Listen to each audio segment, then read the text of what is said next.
Hello everyone, welcome back to my YouTube channel Unfog with Dr. Athar Parveen. So here I am with the most requested and most awaited last minute revision for mathematics. So I have brought you the precious and most important multiple choice questions and their solutions in this session. Okay, so if you have not subscribed to my channel, please do subscribe, and also please try to share this class as much as possible among your friends and aspirants who are getting ready for Karnataka TET examination. Okay, please try to share as soon as possible. Okay. Before starting the class, I want to mention here that the questions which I am going to discuss in this class are all very easy questions. I mean to say you can easily answer these type of questions in the examination, and these are the most expected questions also, because in the question paper there will be easy questions also, there will be medium questions also, and there will be few hard type of questions also. So these are the easy type of questions which are the most expected questions this time, and I thought that it's better to discuss the easy questions as last minute revision, because many aspirants can relate to what I am discussing, and most of the aspirants will be able to answer these questions just with simple revision and by attending this class. Okay. So the first expected and most important question is from coordinate geometry.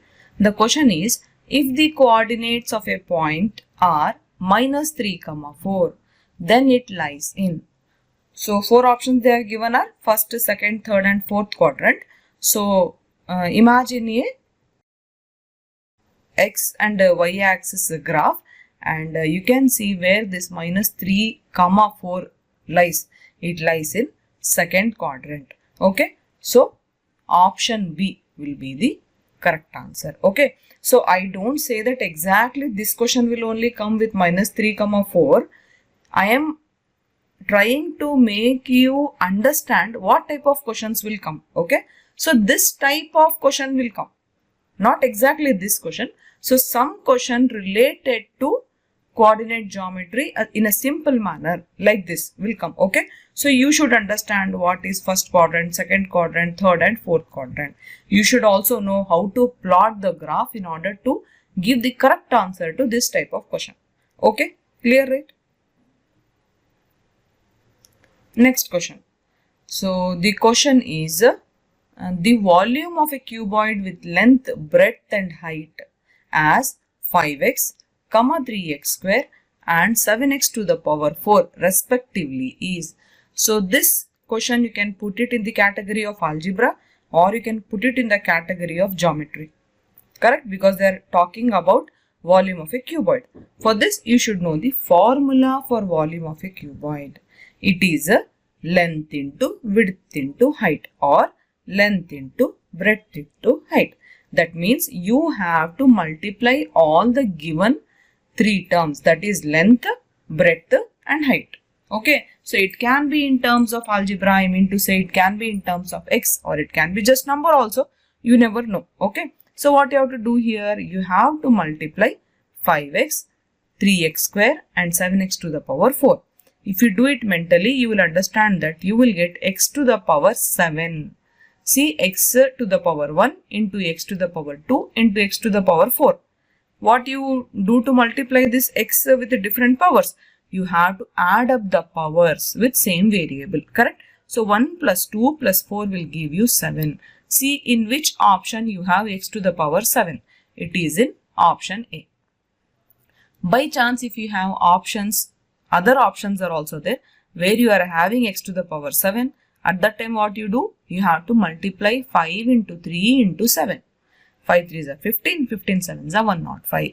So 105 into x to the power 7 will be the correct option for this question. Okay, clear, right? See friends, I am not trying to write and explain you the basics of mathematics in this class, because I don't want to waste your time. Simple basic mathematical operations you all will do. My aim here is to give you an idea about what type of questions will come in the examination. Okay, so my request is, please, if you have not taken pen and a paper, please do take it right now, pen and a book or pen and a paper, and try to solve the problems along with me. I am giving you direction to solve the problems. If you are not understanding just now, right now, pause the video, then try to solve it by yourself. Okay. So if you have any doubt, please do join my Telegram channel. I will give the link in the description below this video. You can clear your doubts in that channel because that channel is connected to a group. So you can discuss your doubts there. Okay. Then moving on to the next question. Now this question is from probability. A bag has 3 red balls and 5 green balls. If we take a ball from the bag, then what is the probability of getting red balls only? So what is the story? Try to understand the story in this type of questions. A bag has 3 red balls and 5 green balls. If we take a ball from the bag, then what is the probability that you are getting only a red ball? That is the story. Okay. So in this type of question, no need to see the options because you have to solve only. Unless and until you solve this problem, you will not get the correct answer. Okay. So what is the number of red balls? 3. Number of green balls? 5. So what is the total number of balls in that bag now? It is 8, right? 3 plus 5. Now what will be the probability of getting red balls only? Here what you have to do? Number of red balls by total number of balls. So you will get 3 by 8. In case if you had a question of what is the probability of getting green balls only, at that time what you would do? You would write number of green balls upon total number of balls. Number of green balls is 5, right? In that case it will be 5 by 8. Okay, clear, right? So here for red balls it is 3 by 8. Okay. See, I am not going into details at all. Okay, now this is not the time for me to give details. It is like just give a glance and give you all a quick revision. That is why I am making this video. Okay. Next, question number 4. If 1 by 2 is a root of the quadratic equation x square minus mx minus 5 upon 4. It is minus 5 upon 4. Okay. If this equation is equal to 0, then value of m is. So what you do? You have to calculate the value by writing x is equal to half. Just replace x by 1 by 2. Wherever x is there, if you write 1 by 2, you will get m is equal to minus 2. Okay, you have to do simple simplification is there. 1 by 4 minus 5 by 4 will give you minus 1. Minus m by 2 minus 1 is equal to 0 or m is equal to minus 2. So option B will be the correct answer. So what is the main tip for this problem? Just substitute value of x in that given equation and do simple mathematics, you will get the answer. Okay. Next question, it is from arithmetic progression. So if a is equal to 10 and d is equal to 10, then first 4 terms will be.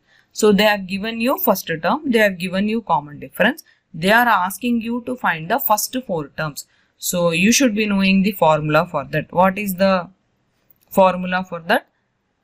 If a1 or the first term is equal to 10, then your second term will be whatever a1 you are getting, you have to add the common difference.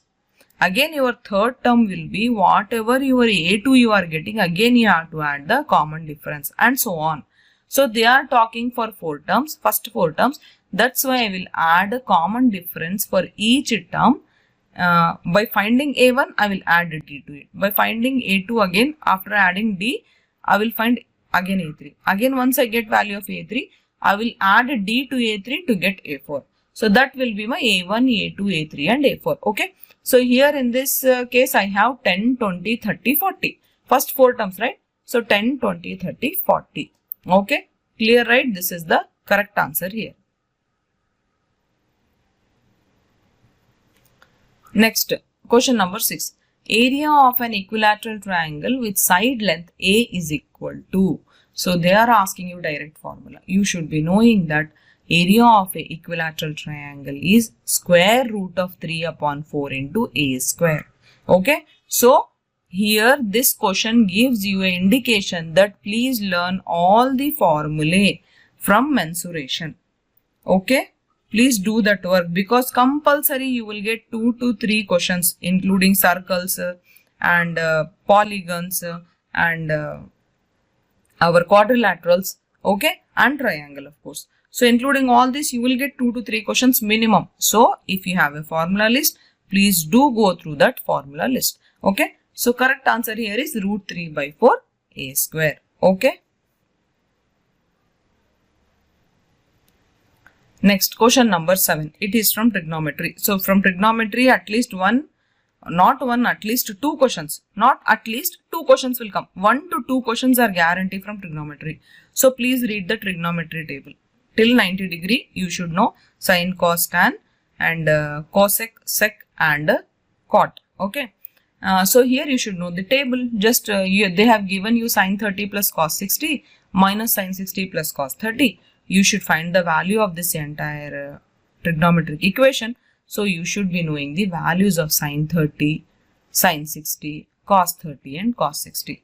Just substitute and get the answer. You will get 1 minus square root of 3. Okay. So take it as an assignment. Just write down. Pause the video right now.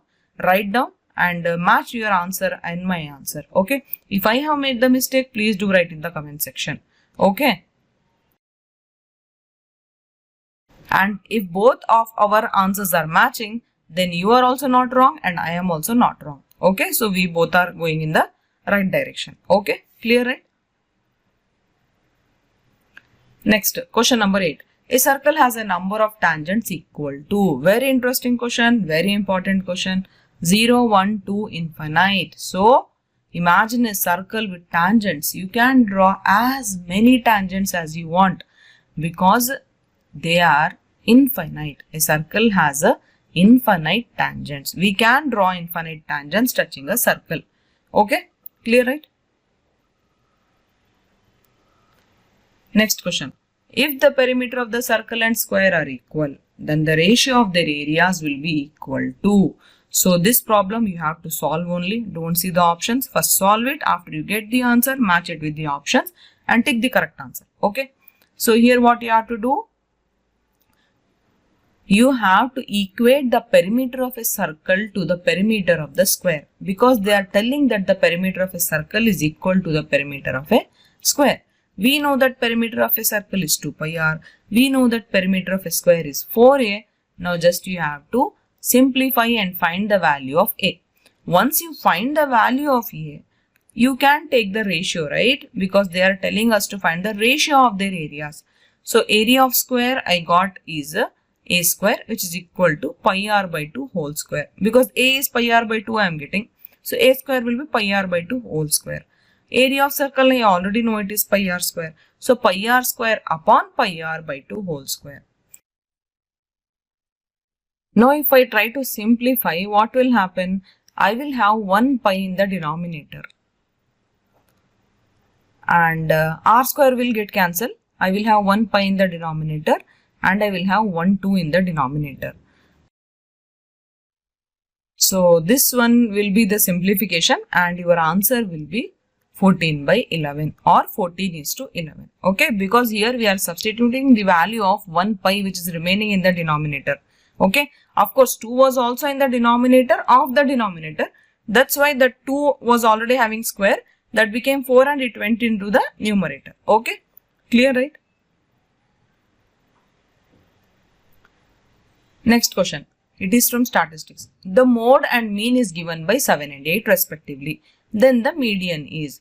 For this you should be knowing the empirical formula. We know that mode is equal to 3 times median minus 2 times mean. So with this, because they have given me mode and mean, I will just substitute and simplify and get the value of the median, which will be 23/3 here. Okay. So you have to write and solve it whether you are also getting 23/3 or not. Okay. So these were the most important and expected multiple choice questions from mathematics. I really hope that you all have attended this entire class, because this one was a very useful class for mathematics. Okay friends, I really hope that all these classes which I have been making for you all have helped you a lot, and please do let me know in the comment section if they have really helped you. and also please don't forget to share this very important classes among your friends and other aspirants. Okay, thank you, all the best, bye.